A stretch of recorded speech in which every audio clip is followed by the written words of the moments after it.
Assalamualaikum warahmatullahi wabarakatuh. Perkenalkan, saya mahasiswa Universitas Linggabuana, Fakultas Sosial dan Ekonomi, Program Studi Akuntansi semester 6.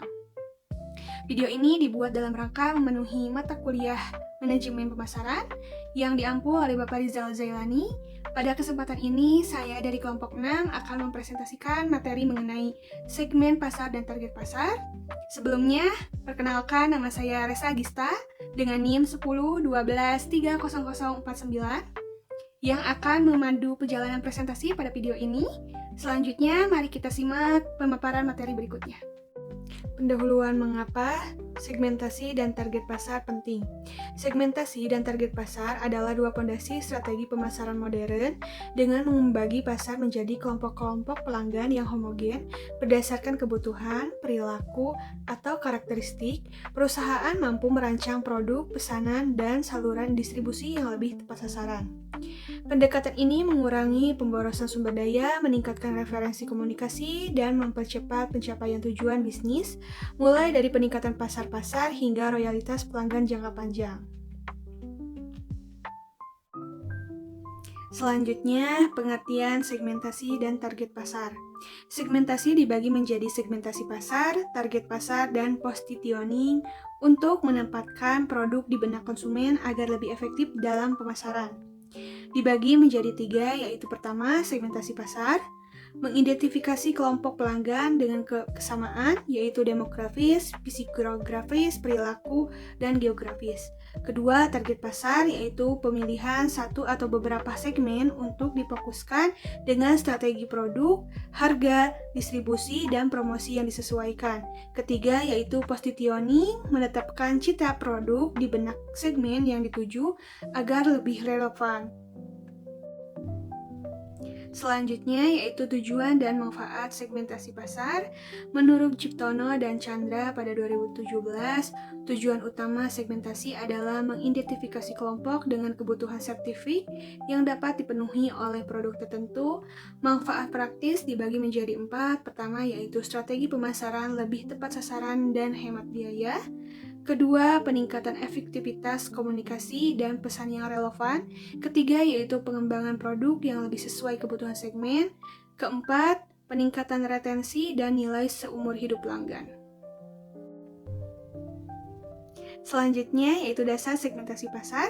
Sebelum melakukan segmentasi pasar, ada beberapa persyaratan yang perlu diperhatikan untuk mencapai segmentasi pasar yang lebih efektif menurut Rismanti dan Soeharto 2021, yaitu ada 5 bagian. Pertama yaitu terukur, daya beli tiap segmen dapat diukur secara tepat. Kedua yaitu dapat diakses, segmen dapat dijangkau dan dilayani secara efektif. Ketiga yaitu signifikan, segmen cukup besar sehingga layak untuk dilayani. Keempat yaitu dapat dibedakan, segmen memiliki respon berbeda terhadap program pemasaran. Kelima yaitu dapat ditindaklanjuti, program pemasaran dapat dirancang dan dilaksanakan secara efektif. Memastikan kelima persyaratan ini membantu menghasilkan segmentasi yang bukan hanya teoritis tetapi praktis dan dapat menghasilkan hasil bisnis nyata. Selanjutnya yaitu tingkat segmentasi pasar terbagi menjadi 4. Pertama yaitu massal, 1 strategi untuk seluruh pasar. Kedua segmen yaitu fokus pada kelompok besar dengan kebutuhan serupa. Ketiga yaitu niche, fokus pada kelompok kecil dengan kebutuhan khusus. Keempat yaitu mikro, fokus pada individu atau kelompok sangat sertifik. Semakin ke bawah pendekatan makin sertifik dan terarah.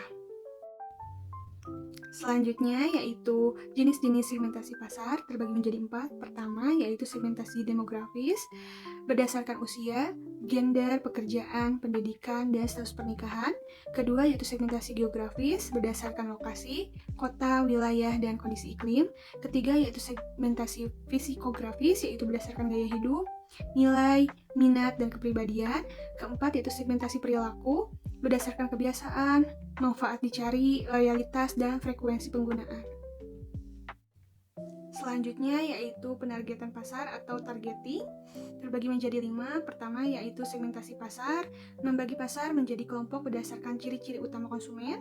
Kedua yaitu evaluasi daya tarik segmen, menilai ukuran, pertumbuhan persaingan, dan potensi keuntungan setiap segmen. Ketiga yaitu pemilihan segmen, memilih satu atau beberapa segmen yang paling sesuai dengan menguntungkan. Keempat yaitu pengembangan strategi pemasaran, menentukan strategi bauran pemasaran seperti produk, harga, distribusi, dan promo untuk segmen terpilih. Kelima yaitu implementasi dan evaluasi, menjalankan strategi dan memantau hasil untuk perbaikan berkelanjutan. Selanjutnya yaitu memilih segmen pasar target dan kriteria.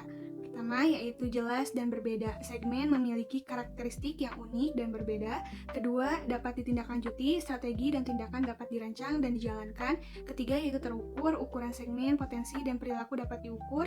Keempat yaitu dapat dijangkau, segmen dapat dijangkau secara efektif dan efisien. Kelima yaitu cukup besar, memiliki potensi nilai yang memadai untuk investasi. Keenam yaitu bertumbuh, memiliki tren pertumbuhan positif dan peluang jangka panjang. Ketujuh yaitu daya tarik kompetitif, struktur pasar menguntungkan dan persaingan dapat dikelola. 5. Kekuatan Porter. Demikian presentasi tugas yang saya sampaikan. Terima kasih atas perhatian yang telah diberikan. Mohon maaf apabila banyak kurangnya. Semoga materi ini bermanfaat dan dapat menambah pengetahuan bagi kita semua. Wassalamualaikum warahmatullahi wabarakatuh.